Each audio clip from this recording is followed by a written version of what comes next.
Hello, friends. Welcome back to the podcast. Thank you for tuning in. Before I introduce this week's guest, I want to talk about an ebook I just put out.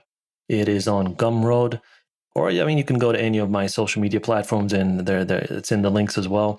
But I essentially packed all the information I've gathered over the past year and a half to 2 years and put it in an ebook on how to start a podcast, how to grow it, how to monetize it, how to reach out to guests, everything, how to market it, everything you need to know, A to Z, about starting a podcast.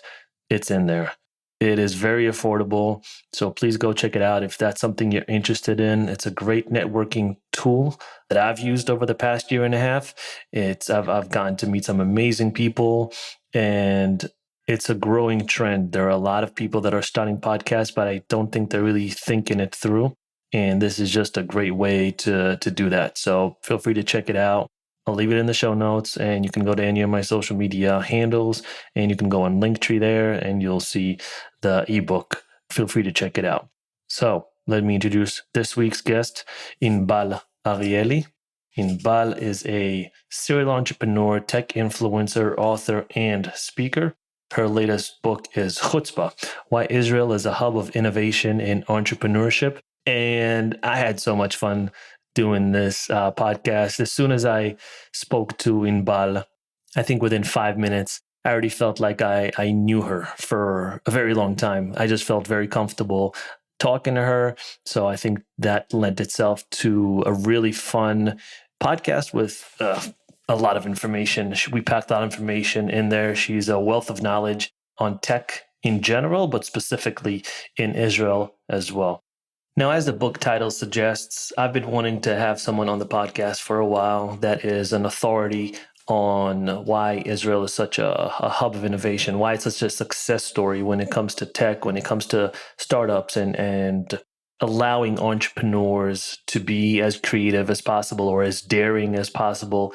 And for whatever reason, or for all those reasons that we talk about in the podcast and that she mentions in the book, Israel is one of those countries. And it's a great case study. It's a great, insightful book. It's a great podcast because she mentions a lot of those things, and we kind of do a little bit of a deep dive on why or what goes through the average Israeli person's life and why that lends itself to being a great entrepreneur. Like, what are the events that happen? What is the culture? What is the mindset? And I think it's fascinating. It's stuff that I kind of grew up on, I guess, but just I never realized what it was when I was going through it. And now in hindsight, I can actually see the benefits and the advantages. So fascinating stuff. You guys are going to love it. Strap in, enjoy the podcast, and let me introduce this week's guest, Inbal Arieli. Enjoy the episode, everyone. The Genuinely Interested Podcast.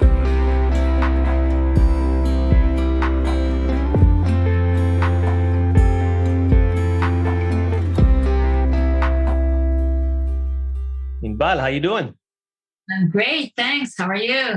Not too bad, not too bad. Enjoying another gloomy day in the Connecticut weather, which it used to be nice in the summer, but now it just sucks year round. It's New England has bad weather now. It's just all year round bad weather. So that's why we're moving out to Denver. But yeah, it is what it is. Well, I just spend my morning, since it's a holiday in Israel here, I just spend my morning at the beach. Beautiful weather. Perfect weather here. Yeah. For those who may not know, it's pretty much summer 10 months out of the year. And then you have maybe about 2 cold-ish months in Israel. But other than that, it's pretty much perfect beach weather almost year round. Yeah, totally. Well, I'm glad you had a great morning. I recently discovered you as we spoke a little bit before the recording of the podcast. On my way, I was in Israel visiting family. And in the airport, Ben Gurion Airport, I walked through the bookstore, which I always do it because you can always find a few gems. And I see your book just sitting there. And I was like, oh, Chutzpah, all right. It's an eye catcher. Like straight away, you go, my eye was just drawn to the book. And Chutzpah, Why Israel is a Hub of Innovation and Entrepreneurship. Recently wrote it. and maybe tell people a little bit more about it. First of all, I mean, I guess it's unrelated to you, but you got amazing real estate. It's some place where every passenger can just walk on by and see it. But B, maybe give the people a little bit more explanation of what the book is about and where the inspiration to write the book came from. Sure. So the fact that I have great real estate at the airport bookstore, which by the way has the highest revenue in bookstores of stores in Israel because of the traffic, of course, of people, is because the book is doing really well there. So if it's working, they just keep selling it at a very clear pace, which is great location. Yeah. About the book and why I wrote it and what brought me to write it, I actually, truth is, to be honest, never had a dream of writing a book or thought, that I would publish a book. Okay, I'm a tech entrepreneur. I originally started my career as a lawyer, as a legal advisor and counsel to tech companies in Israel, and then after a decade. Started doing some investment myself and starting companies of my own, but never have I imagined that I would write a book. But here's the thing. As the Israeli tech ecosystem, kept growing and gaining its very rightfully position and reputation in the world as really a very successful hub of entrepreneurship and innovation, which it is. And me being a speaker on a variety of stages and conferences around the globe, I've always been asked that question of, how come? Like, what's so special about Israel? How did this tiny country, constantly busy with so many, geopolitical, military challenges, I mean, you name it, right? How has it been capable of creating in a relatively short time frame such a successful results in innovation and technology? Yeah. And the answer that I was expected to give, because that was the answer that people were used to hear, was the military. Yep. Being a differentiator, being just like in the US, by the way, Silicon Valley started by former military technologies and people who came out of military organizations and brought that knowledge and know-how into the non-military space. Same happened in Israel, and it used to be given as the main reason, as the catalyst. Mm-hmm. Now, I myself am a former officer in the Israeli military, in one of the top elite units that produces actually many of the tech entrepreneurs. And so I understand and relate to that conclusion. However, and that's where our story actually starts. I don't think it starts in the military, and I don't think the military is the catalyst. I think that the Israeli military is a great stage for other elements that are cultivated here and fostered from a much younger age. And when brought into the environment of the military, surprisingly enough, they're given stage. They're given like a room to evolve. Mm-hmm. The toolbox is something that we bring into the military. And so I was on stage in Napa Valley. It was November, I think, or October, actually. Yeah. So actually, 2013. Okay. I was on stage, asked that question, and that time I decided I'm going to give a completely different answer. And I said, I actually think that it all starts at the playground. And it was a tech conference, and like, what? Yeah. Right? What's relevant? I was a playground related to tech innovation.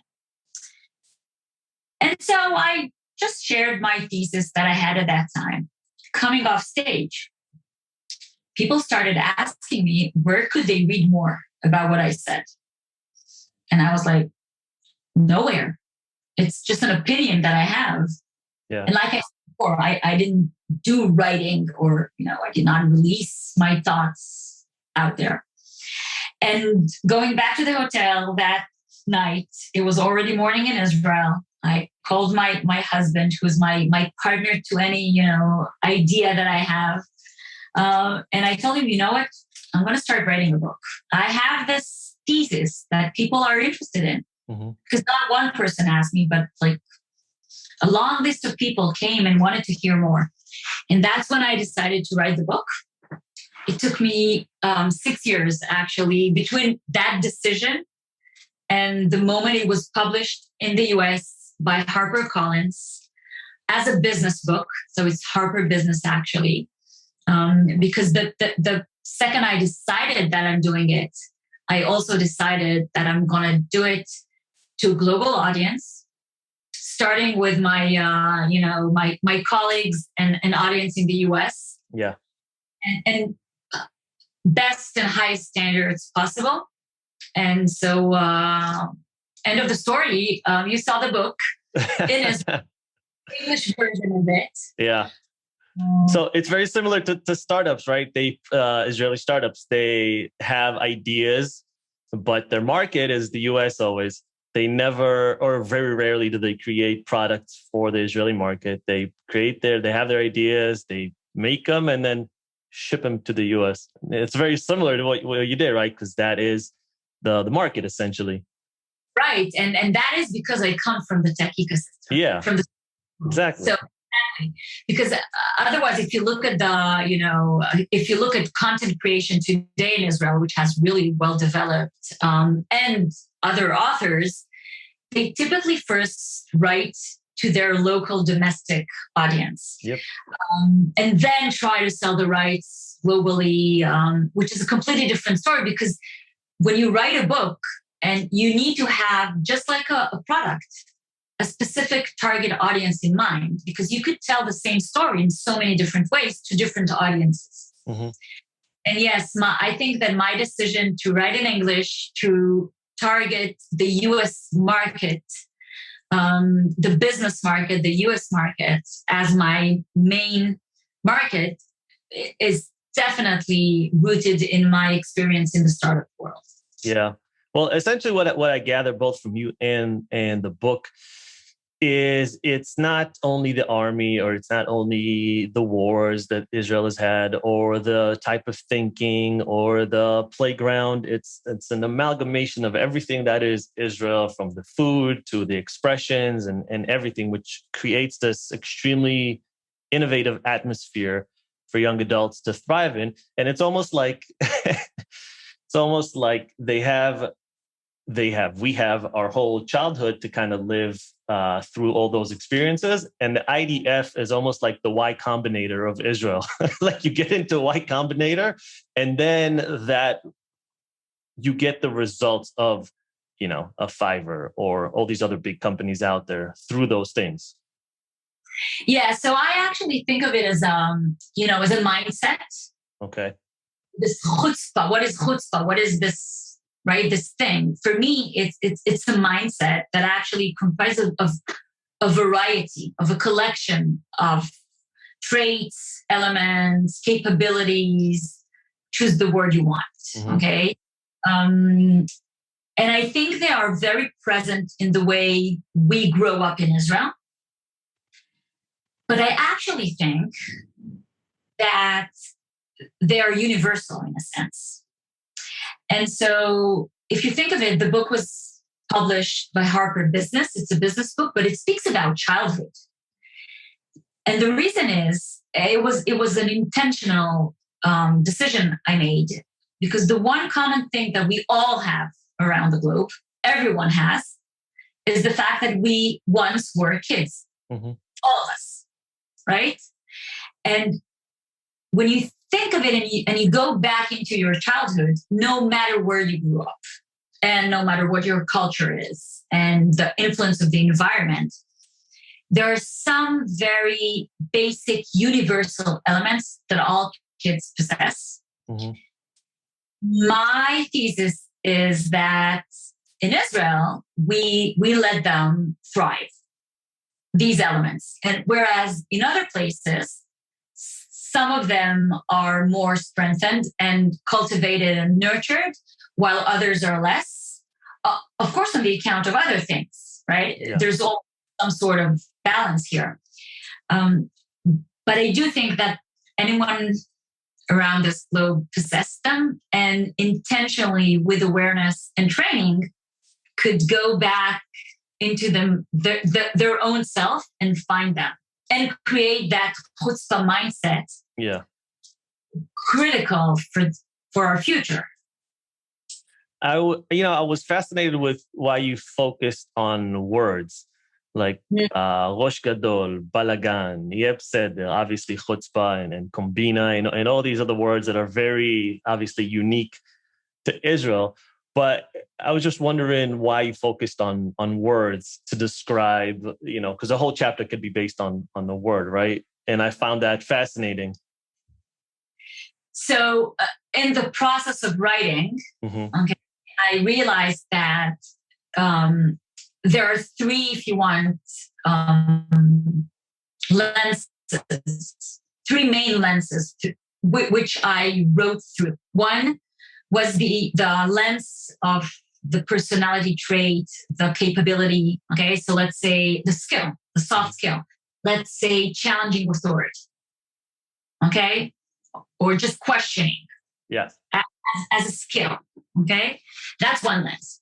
The second lens was how is it manifested in Israel, either childhood or in the tech ecosystem, because the book also has throughout the book a lot of interviews with Israeli successful entrepreneurs that go back and share their personal stories.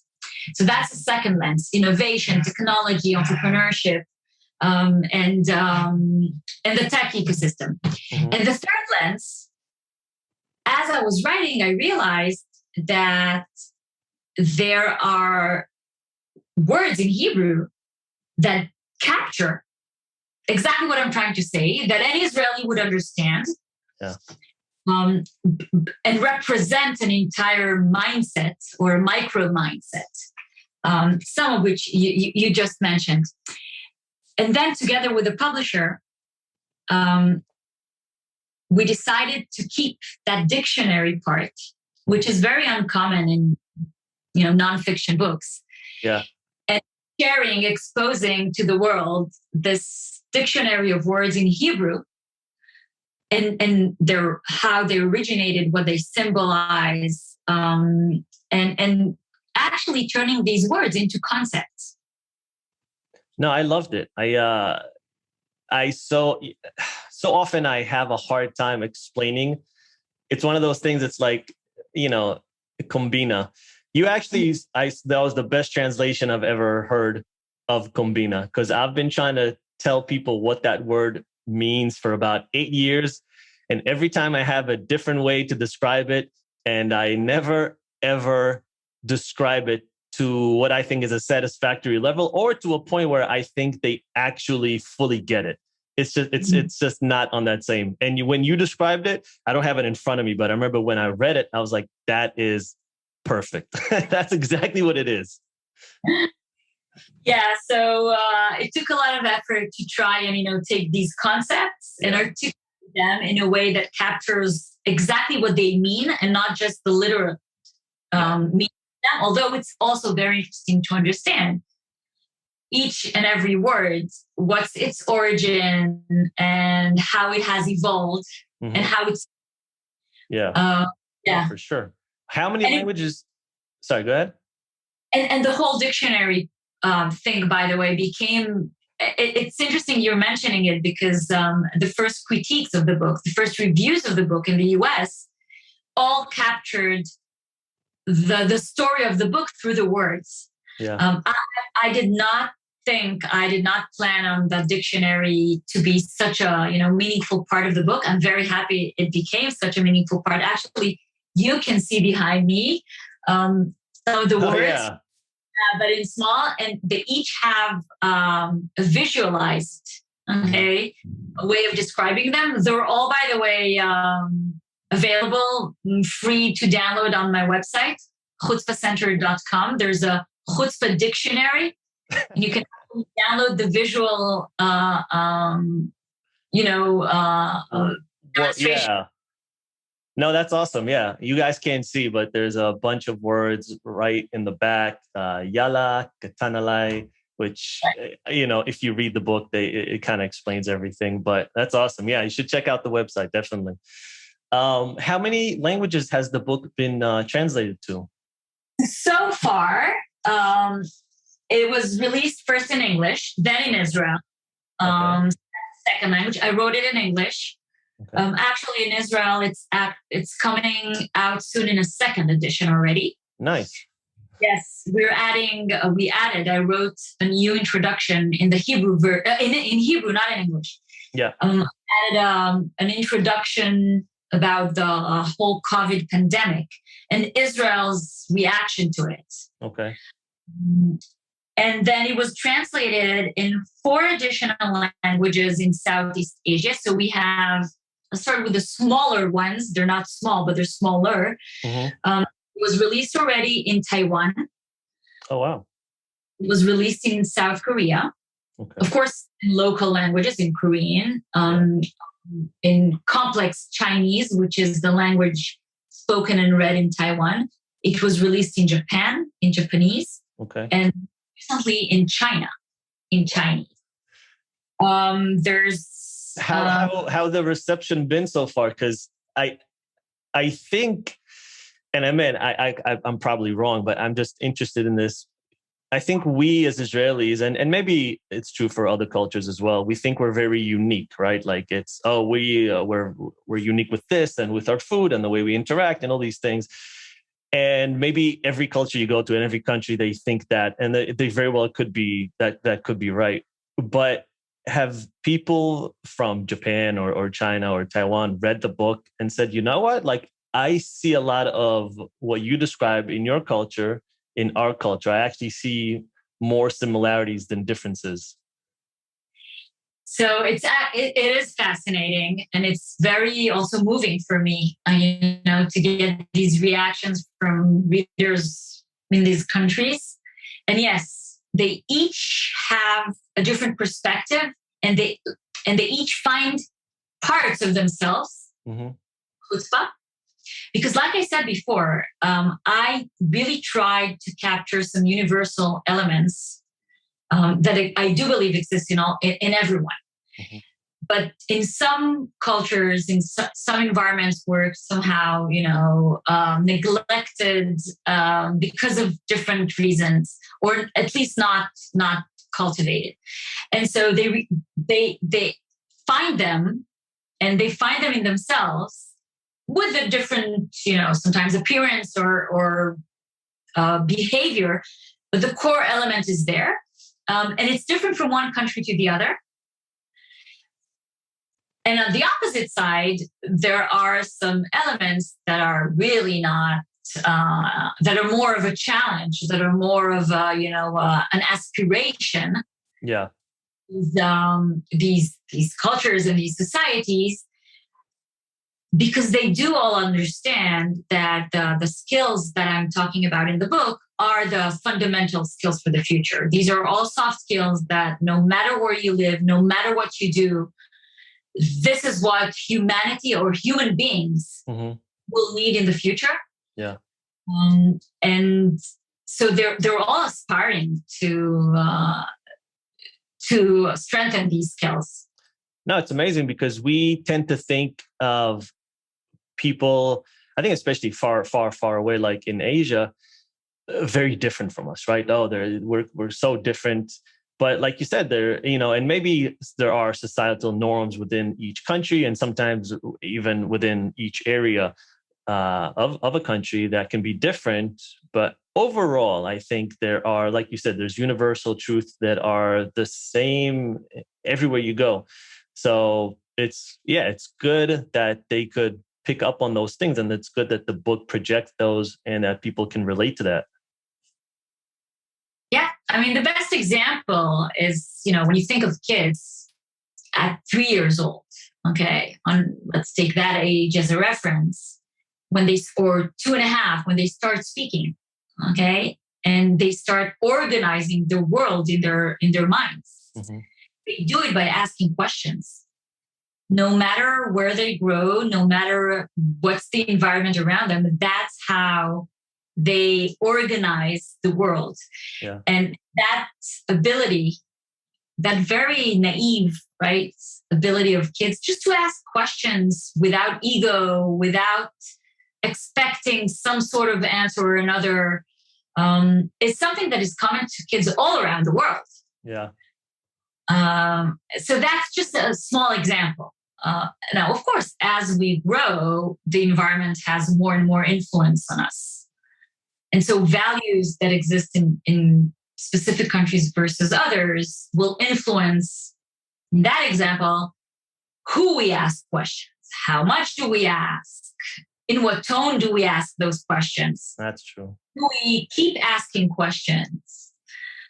Yeah. I think also as adults, it's funny. I don't have kids personally, but I have a niece and a nephew. And I remember, like you said, they're very inquisitive. They ask a lot of questions, sometimes too many. And you sometimes realize, wow, like I actually don't know the answer. Like you want to give them all the answers, but sometimes they make you kind of think for yourself. You're like, actually, I'm giving you an answer, but when they dig deeper, oh, but why is that thing like that?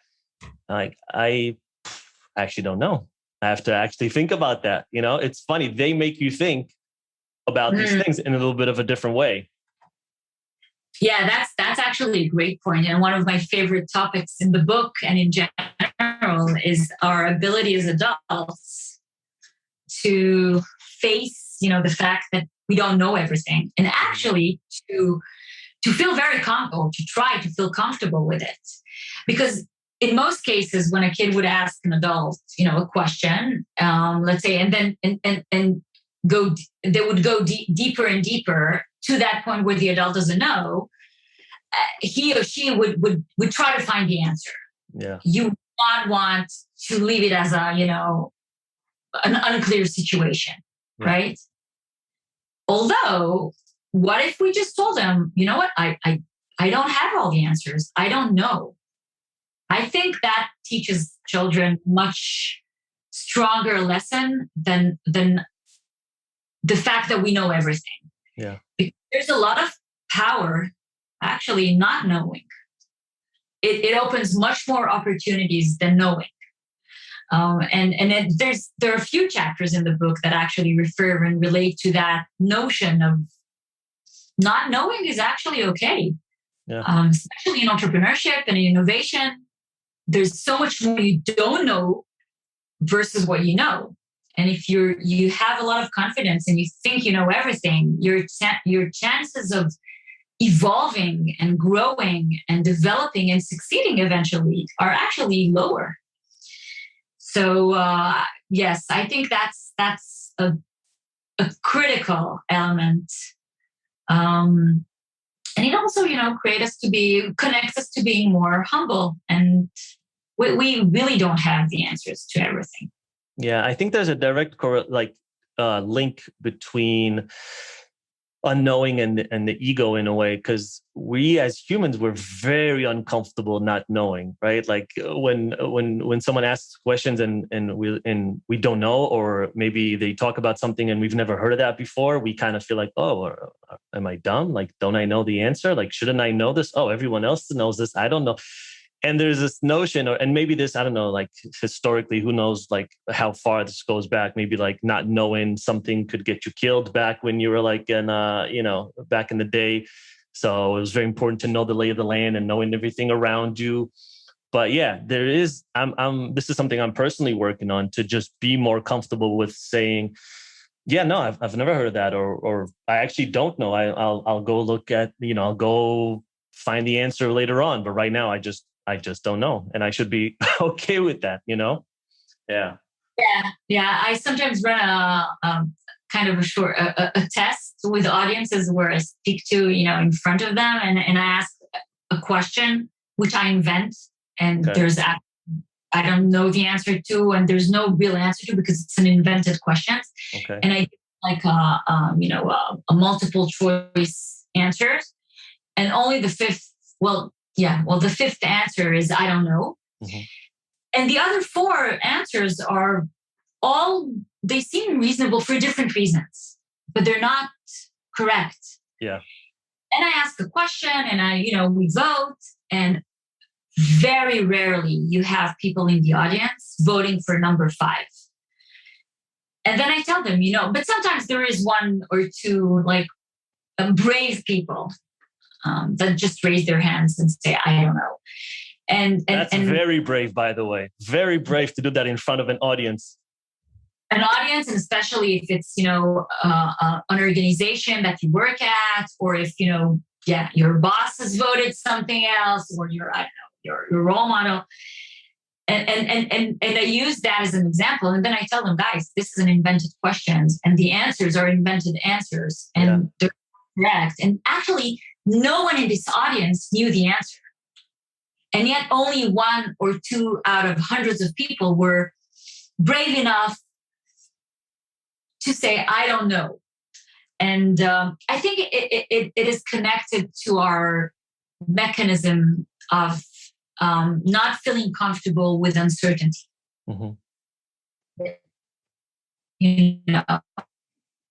How we deal with ambiguity. And most people need control. And the lack of control, which is in uncertain times, creates a very uncomfortable situation for them.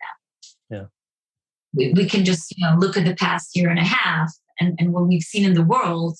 Nobody really has the answers, and yet we keep trying to find and rely on snippets of information and data, and so we could have some sort of control of what's happening around us. Yep. Yeah. That's why the news is I think it's probably some of the best ratings they've ever had. And I know in Israel, it's just ridiculous how long. It's like from 4 p.m. till 10 p.m. It's just news all the time. And it's just regurgitating the same talking points. But I understand it. There's fear. And when you're fearful and there's an unknown, you want to go to what you think is an authority to give you answers. And I understand it. But unfortunately, I think the media on both ends of on both places, both here and in Israel, they've taken advantage of it, in my opinion. But it's a whole other story. I was thinking the other day because I was trying to think of like unique things in Israel, and there's this. And I'm sure you've probably experienced this when you're sitting with a group of people and you're like, why isn't this thing that way? Right? Like you'll just be like sitting at a restaurant and you'll see a salt shake pepper thing, whatever it is. And you're like, oh, why is it that way? And why aren't the holes maybe bigger or whatever it is? And then immediately like, well, there's your startup. There's just this like instant thing where people are like, why is this thing the way it is? How can I make it better? And then people around you are just like, oh yeah, you should just go with that. Just go make it a startup. And that's not something that happens here. And I just wonder if that's something you've picked up on as well in Israel, where it's just this like, yeah, oh, that's a good idea. Run with it straight away. Yeah, definitely. I think that I always say that Israeli entrepreneurs in tech and non-tech, but definitely in tech, that they are solution-oriented. Just give them a problem, and it immediately motivates them to find a solution, or improve, or evolve, or develop. There's this inner motivation of creation, of creating things, of being involved in the creation of something, and of influencing through that, and of solving problems, solving challenges, solving issues, solving things. Yeah. Okay. So overall, it's a very positive force because it keeps you moving, it keeps you evolving, it keeps you in motion. However, it also has its downfalls, and that is that too often Israeli startups and entrepreneurs would find an incredible creative solution to a problem that is not that interesting. Yeah. Or not that big. And so instead of focusing on the problem and the need, it's always about the solution, how to solve it. One of the things that I always do with entrepreneurs that I work with in all of my accelerators and in incubators and as an investor is to tell them, you know what, guys, it's totally fine to spend more time exploring the problem, the need, the issue you're trying to solve before you decide how you solve it. Yeah. Let's better understand the problem, because I know that once we really fine-tune the problem, you have no barriers at all at solving it. Mm-hmm. But let's first understand really what the problem is. And that, I'm afraid, is a stage that many Israeli entrepreneurs are just skipping. They're running immediately into the solution. Yeah. Well, I think... For example, is it really a problem, like just with the small example of the restaurant, is it really a problem that I need to address? Like the salt and pepper, that they're not coming out from one device? Oh, it'd be great if they could together. Oh, I know how to do that. Oh, I will immediately do that. And for different reasons. But making sure that you focus your energy and time and resources and capabilities on the correct problems. Yeah. But is that a Israeli entrepreneur problem or just an entrepreneur problem in general, right? Because let's say I think the thing about Israel is, like we said earlier, because the market is the US, the main market is always the US. Like there's entrepreneurs here in the US that don't read the market well, and they'll come up with a product or a service and it just flops for whatever reason, right? Maybe it's a solution that no one really needed. Maybe the market's not big enough. Maybe the market's not ready, plethora of different reasons. But in Israel, you have to not know your local market. You have to know the other big markets. You have to understand how people connect there, how people shop, what do they like, what don't they like, all the other things. It's much harder, right? Like, because you have to know a completely foreign market. True. Yeah. So I think you're right, but I do. So definitely the challenge of understanding the problems, since most of Israeli entrepreneurs are not focused on domestic problems, is a bigger challenge. Yet, when you take two similar startups, or two, I would say, parallel startups in the US and in Israel that are facing the same market or the same market need, I think their approach of thinking about how to address that need are different. From my experience, again, of course, we're speaking in generalities here. Okay.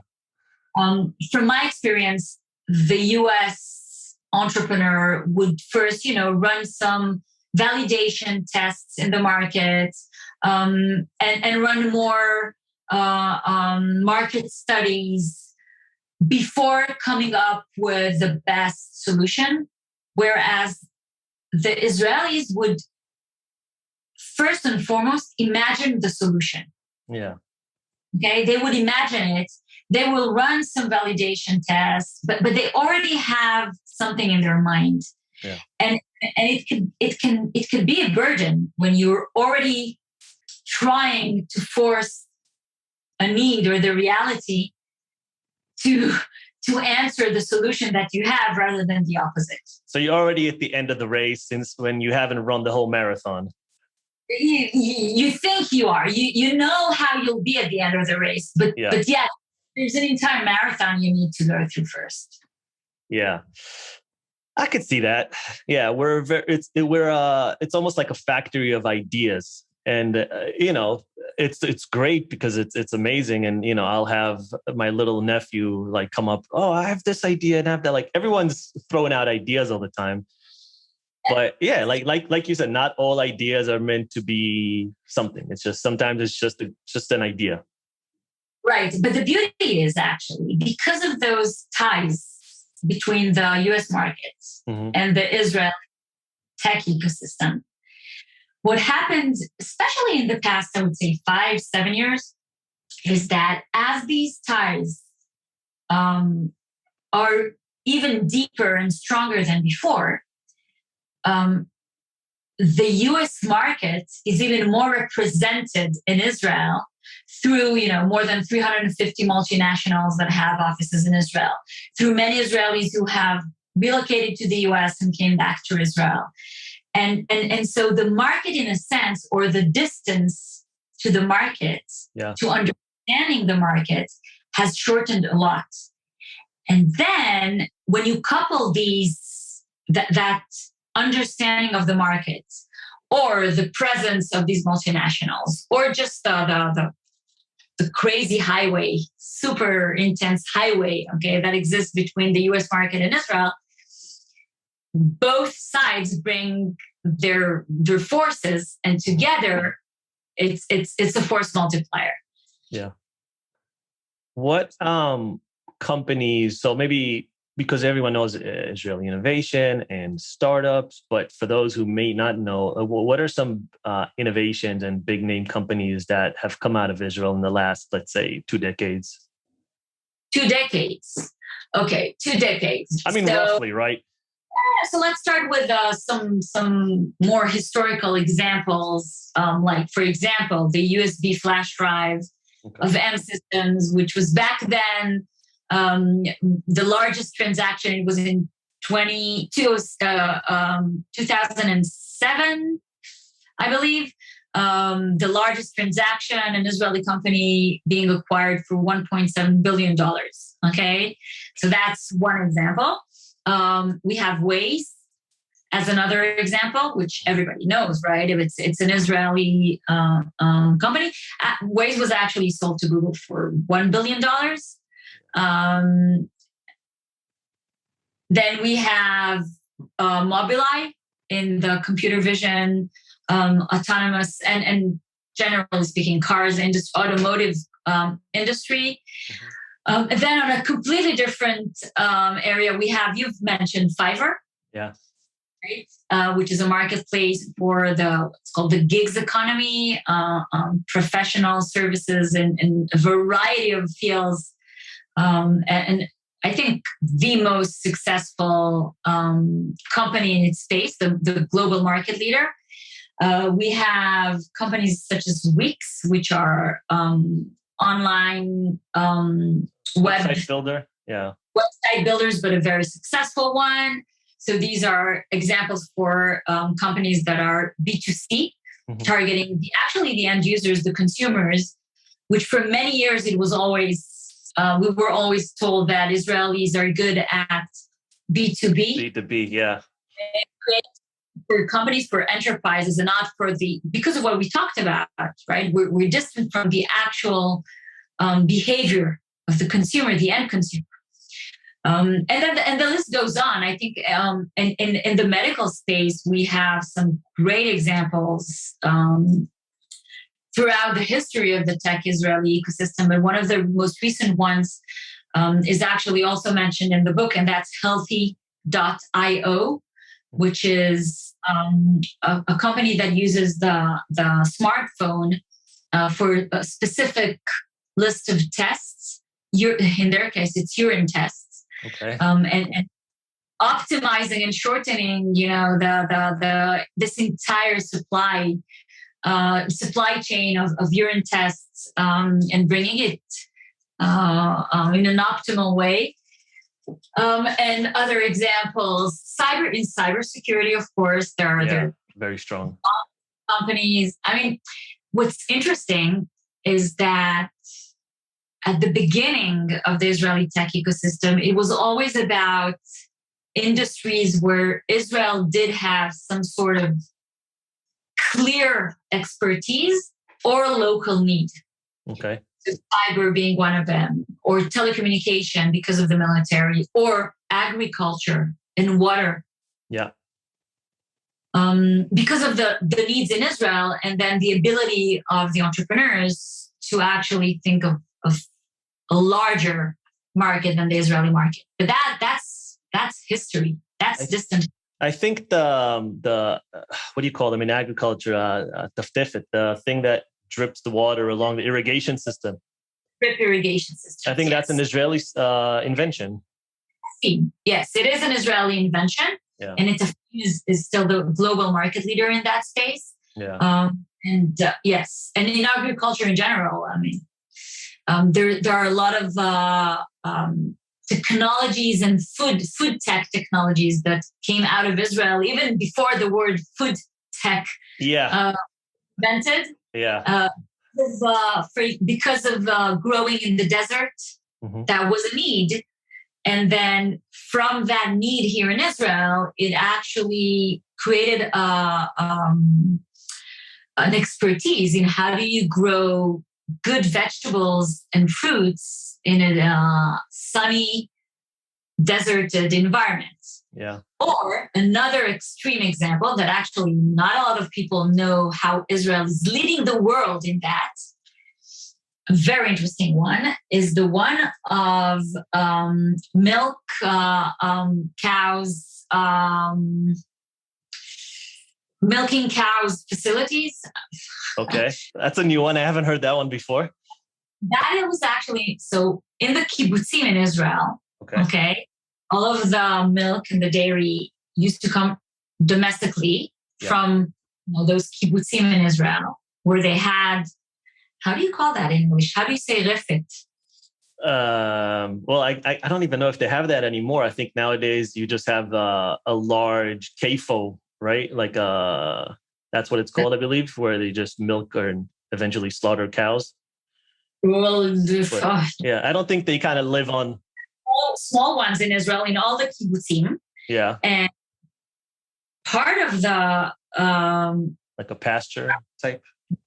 Part of the know-how and the expertise that these kibbutzim created was the automation of these processes. I see.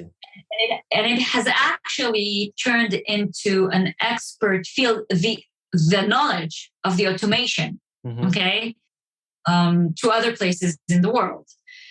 So these are just examples of industries where Israel did have a specific need or environment that cultivated them. But today, when you look at the diversity of industries, it ranges from cybersecurity, telecommunication, IT, data science, food tech, energy, water, to financial technologies, where Israel definitely doesn't have a large market or needs insurance technologies. So Lemonade being one of the global leaders in what they do, it's an Israeli company. Yeah.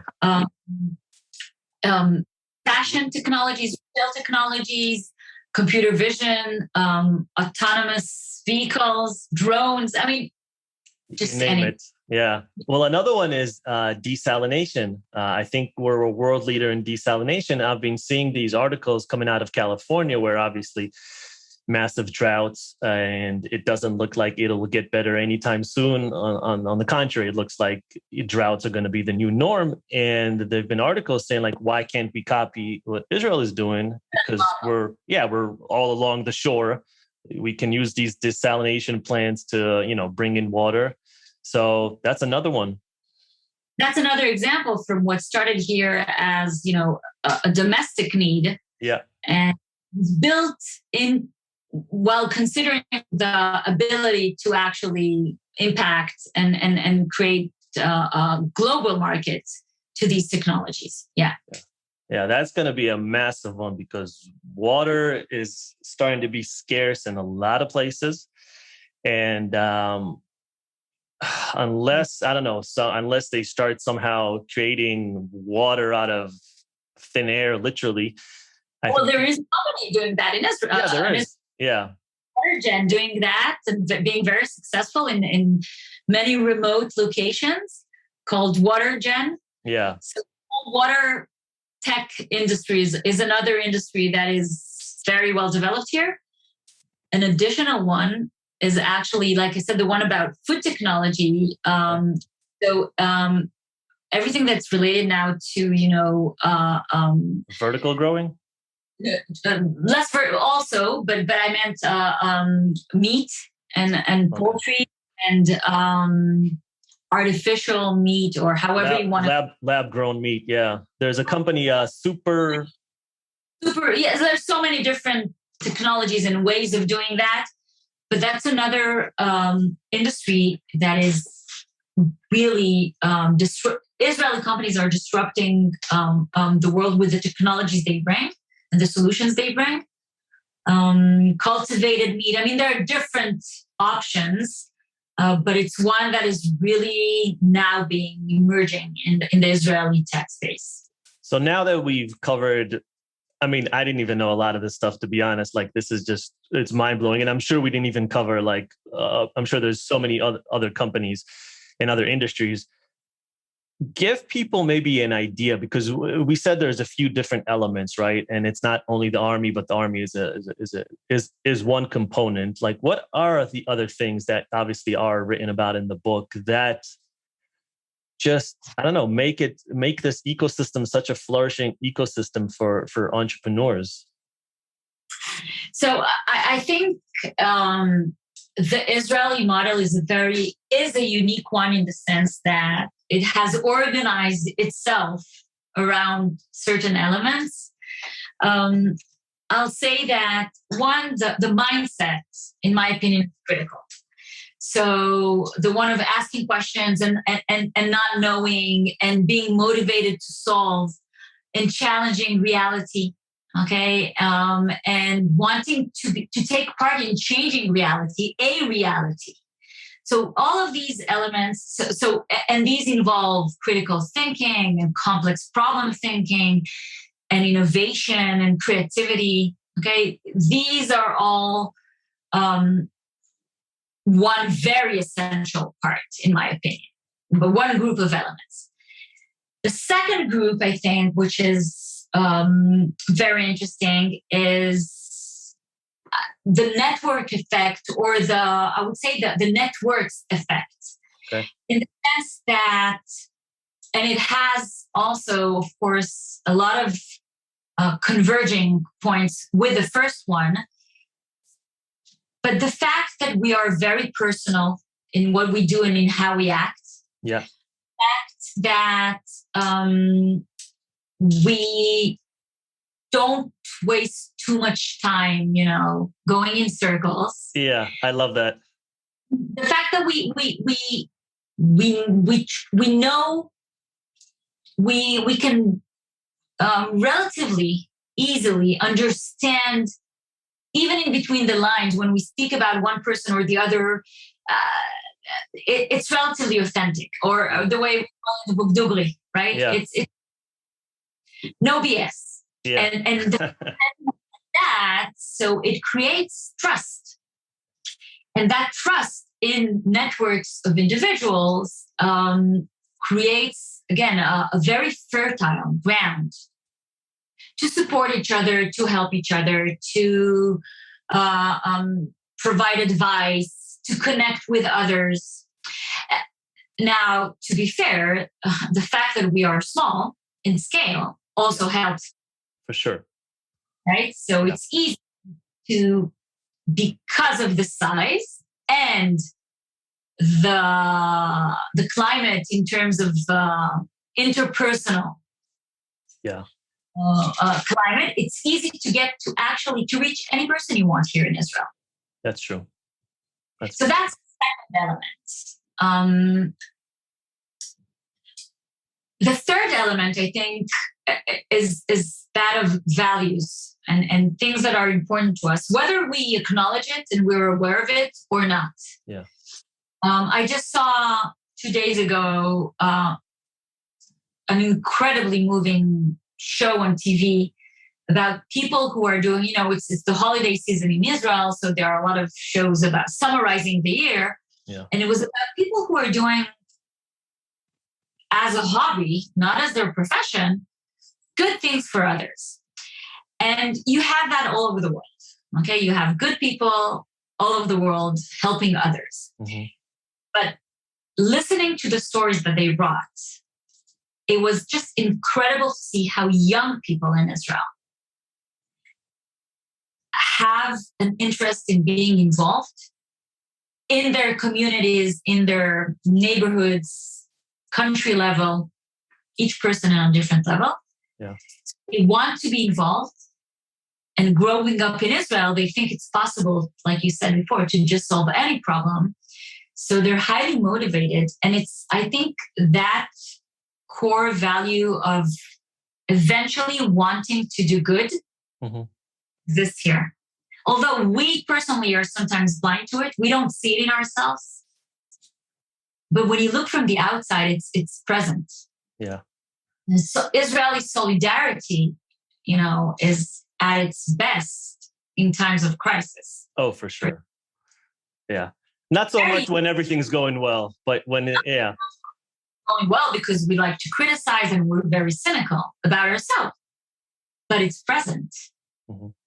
And I always say, the best place to fall in the middle of the street at the middle of the night when you're by yourself is in Israel. Mm-hmm. Because for sure someone will help you. Yeah, that's very true. That's very true. Do you think so one of the things you mentioned was, I believe in the book, was independence. And I remember when I was 4, I used to walk from kindergarten back home by myself. And my mom would wait right outside there was a one street. So she would wait. She would tell me, okay, you can cross it now. And I was 4, right? And here that doesn't happen. But I don't know if that happens anymore in Israel as well. I don't know if a 4-year-old can kind of just walk by himself anymore. And I'm just wondering if there's obviously still independence, but I wonder if there's less independence because there is more worry nowadays, right? Like my kids, security.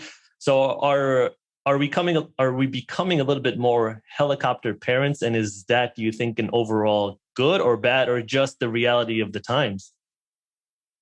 So we're definitely becoming a little more helicopter parents before.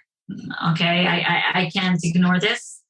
But still, there's a lot more independence in Israel than in other places in the world, in other developed countries. And it's not just independence; it's independence which relies on the trust that we have in our kids' abilities to cope. Mm-hmm. So there's an underlying message there saying you can take care of yourself. Less than before, definitely more than in other places. I don't associate it to more reasons. I just associate it to the fact that we're much more connected today. Mm-hmm.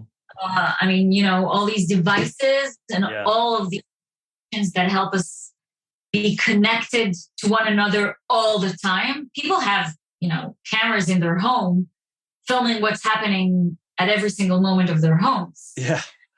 Right? It's very difficult not to be a helicoptering parent when you have cameras in your home. So, yeah. But I leave a camera for my dogs when I leave. I just watch what they do. Yeah.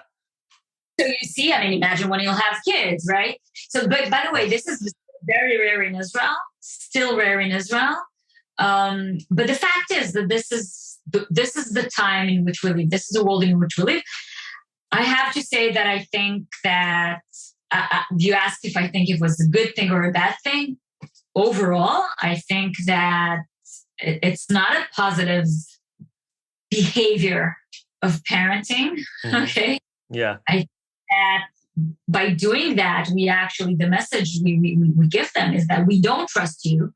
We keep supervising what you're doing. And I think it's a shame. I think kids are anywhere in the world by default capable of doing so much more than what adults think they can. Yeah. And it's just a matter of control. Mm-hmm. Okay. Just a matter of, like we said before, that sense of control provides a perceived sense of comfort, of less stress. Yeah. overall, I don't think it's a good thing. No. You in the beginning of the book, you had a chat. You talked a little bit Lag BaOmer, which for people who may not know, it's essentially bonfire. It's a holiday around bonfires. Won't get into the whole history, but it's about a few days, and kids go and they collect wood through certain dubious means, and eventually they find the wood and they have a little bonfire. It's very fun, and it's a collective work that maybe if you're in 4th or 5th grade, all the class or a part of the class does it. And as you said in the thing, and it completely transported me back. I haven't thought about this in years. When I was reading it, it was so fun. When I was 10, I think I was in 4th or 5th grade. Yeah, I was 10 or 11, and we did this bonfire, and we collected a whole lot of wood, and we went to this area where it was just like, there was dirt, there was just sand, there was nothing there, and we made our bonfire, and there was no parents there. It was just kids, right, with a massive fire, 10-year-olds. Mm-hmm. And because we stole it. We stole it from a construction area. It had nails, and I walked too close to the fire. I stepped on one of those things with the nail, and the nail was hot. It went through my leg like butter. I was, screaming. My friend, he took me back to his house. Luckily, he lived close by. And I called my dad. It was like midnight. I'm like, Dad, what happened? I need to go to the hospital. He came, picked me up, went to the hospital. They put my foot in some water. It was fine. It was completely fine, right? Like, I have a story to tell. I survived. Now, to your point that you said, I don't know if I don't have kids, right? 10 years from now, if I have a kid and he's 10, I don't know that I would let him do what my parents allowed me, just because of my own issues, nothing to do with the kid, right? And the time. So yeah, we are becoming, and I know what's right. I know I should allow him, but I don't know if I'd be able to. What's interesting is that all the anecdotes, that I provide in the book and in the keynote that I have, which is actually visual, which is images from day-to-day life in modern Israel of today. Okay, so it's the complementary, if you want, part of the book, because it's the visuals that actually show the same thing, but in photos and not in words. They're all taken from today's Israel. Yeah. The funny thing is, including the story in the book about Lag BaOmer and the junkyard, I provide a reference to how it started. But I show examples that exist today around me here. And the very interesting thing that when I speak to Israelis, when I notes to Israelis, they always tell me, "Oh, but all these photos that you're showing us they're not relevant anymore. This is not Israel of today." And then I tell them, guys, these are photos that I've taken in the past 3-4 years. Mm-hmm. We all have this, view of our childhood, of our past. We look at it in different eyes. Yes, things have changed. Today, by the way, kids in Israel still celebrate Lag BaOmer. They still go to construction sites and steal those branches of wood. They still take a supermarket cart and, for a week or so use it for their own needs. Walking daylight in the streets of Tel Aviv. I'm not speaking a distant area. They're not hiding themselves. Mm-hmm. They still do that. The only difference that exists is that from environmental issues, mm-hmm. we're trying to consolidate bonfires into, a smaller amount of bonfires because it creates environmental problems. Yeah.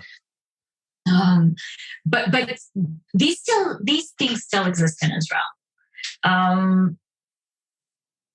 Has the average changed a little bit? Probably yes. Yeah. But still, I think kids are given a lot of independence here, a lot of freedom, a lot of trust and confidence in their capabilities. Most Israeli kids or many Israeli kids, but I do think that most Israeli kids come home from school at 1 or 2 o'clock to an empty house where their parents are not there because they work outside, both parents, usually nowadays. Yeah. And they take care of themselves. Yeah, it's very true. Well, before we finish up, I want to ask you a question, or maybe advice for young Israeli entrepreneurs. When I left Israel like almost 10 years ago, there was this notion of you can only succeed abroad, like you can only succeed in the US, right? And now do you think, I guess my question is, do you still think that's true? Or can young aspiring Israelis, because we export a lot of our talents overseas, and a lot of people tend to stay over there, meaning here in the US, and maybe don't come back, or they do come back eventually, but can now, with how the environment is, how the tech ecosystem is thriving in Israel, do people actually need to leave? Young aspiring Israeli entrepreneurs, do they need to leave for the US or for Europe, or can they be just as successful and create great companies in Israel? So, I'll say the facts. Yeah. That's the best evidence. In 2013, there was one unicorn company in Israel. Unicorn company being a $1 billion private company. 2013, there was one. And the notion was that Israeli entrepreneurs, they're solution-oriented, they're good at starting, they're good at bringing their companies up to a certain scale, but then we lack the capabilities of growing big companies, okay? So 2013, one unicorn. 2019, there were 18 unicorns in Israel. Wow. 2021, over 65. Really? And that's my answer. So you can definitely succeed by staying here. I think one of the best changes that we've seen in the past decade was those founders and CEOs who insisted on growing their companies in Israel. So the Fiverrs, the Wixes, of the world, of Israel, Lemonade, insisting on keeping the headquarters in Israel, the core management team, the core executive team in Israel, and yes, of course, opening marketing or sales offices in the US, but not anymore that idea that for a company to succeed, the CEO or the founder needs to relocate to the US or another place. And the facts are, again, the best evidence for that. And I think we'll see only more and more of that in Israel. So you definitely don't have to leave Israel in order to succeed. Actually, you have much better chances if you're a tech entrepreneur doing it from here, succeeding from here, than, moving to the US and losing all the competitive advantages that you do have as an Israeli. You convinced me. I'm coming back. Oh, yeah. A large portion of those who left Israel, that profile of people, eventually do come back. Yeah. And I'm actually in favor of, keeping that balance. I think it's okay for people to leave. It's okay for some to stay. It's okay for others to come back. That is part of the Israeli network. And each and every group brings its own advantages into this entire ecosystem of success of Israelis. Yeah, for sure. Well, Inbal, thank you very much. This was a blast. Same here. It was great speaking. Yeah, it was great knowing you. Great talking to you. It was very informative. A lot of stuff I had no idea about. Where can people find you? Where's the best places to follow? Where can they buy the book? Give the good people all the information. Perfect. So social media, it's easy. LinkedIn, Facebook, Instagram, or Twitter. Inbal, Inbal.Arieli, Arieli. So that's on a personal level. The book, Chutzpah, Why Israel is a Hub of Innovation and Entrepreneurship, can be found on Amazon. It was published by Harper Business. It's available on Amazon and Audible, and of course the hardcover, and all the other versions in different languages in the respective countries. And my website, chutzpahcenter.com, where you can find, like I said, the Chutzpah dictionary, the approach. I'm launching very soon a Chutzpah one-on-one course, an online course. Oh, nice. Also be available there for young professionals. My speaking events, my keynotes, it's all in Chutzpah Center. And as always, I'll be sure to link everything in the show notes, make it easy for everyone to find it. Ladies and gentlemen, Inbal Arieli, thank you so much, Inbal. This was a lot of fun. Thank you very much. Have a good year. Shana Tova. Shana Tova, Shana Tova. We'll be in touch. Perfect.